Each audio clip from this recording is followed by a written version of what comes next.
এবার কি এফডিসিতে কোরবানি দিচ্ছেন পরীমনি? দীর্ঘদিন ধরে বাংলাদেশ চলচ্চিত্র উন্নয়ন কর্পোরেশনে অসচ্ছল সহশিল্পীদের জন্য কোরবানির আয়োজন করে প্রশংসা কুড়িয়েছিলেন পরীমনি। তবে গত কয়েক বছরের মতো এবারও এফডিসিতে কোরবানি দিচ্ছেন না বলে জানিয়েছেন ঢালিউডের এই আলোচিত অভিনেত্রী। যদিও নিজের অনুপস্থিতিতে সহশিল্পীদের ঈদ আনন্দমুখর হোক সেটিই চান পরীমনি। গণমাধ্যমে দেওয়া বক্তব্যে তিনি বলেন, 2016 সাল থেকে নিয়মিত এফডিসির সঙ্গে কোরবানির আয়োজন করেছেন তিনি। তবে এবার নিয়ে প্রায় 4 বছর হয়ে গেল সেখানে আর কোরবানি দিচ্ছেন না। এর পেছনে বিভিন্ন কারণ রয়েছে বলেও ইঙ্গিত দেন অভিনেত্রী।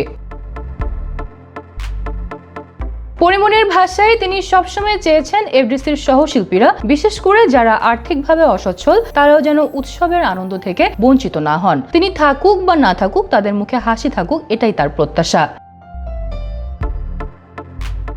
দীর্ঘ বিরতির পর এবার পরিবারের সঙ্গে গ্রামের বাড়িতে ঈদ উদযাপনের পরিকল্পনার কথাও জানান এই অভিনেত্রী। তিনি বলেন, তার নানু সবসময় চাইতেন ঈদের সময় তিনি বাড়ি ফিরে পরিবারের সবার সঙ্গে সময় কাটান এবং নিজের হাতে কোরবানির মাংস বিতরণ করেন। কিন্তু প্রায় 8-9 বছর ধরে শুধুমাত্র এফডিসির আয়োজনের কারণে গ্রামের বাড়িতে যাওয়া হয়নি তার।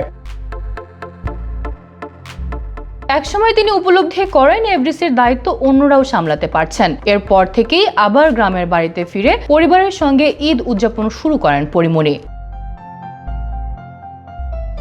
সবশেষে ঈদের আনন্দ সবার মাঝে ছড়িয়ে দেওয়ার ইচ্ছার কথাও জানান তিনি। পরীমনি বলেন, তিনি জানেন না কতটা করতে পারছেন, তবে চেষ্টা করছেন ঈদকে উৎসব মুখর করে তুলতে। তার চাওয়া সবার মুখে হাসি থাকুক এবং সবার হৃদয় ভরে উঠুক আনন্দে।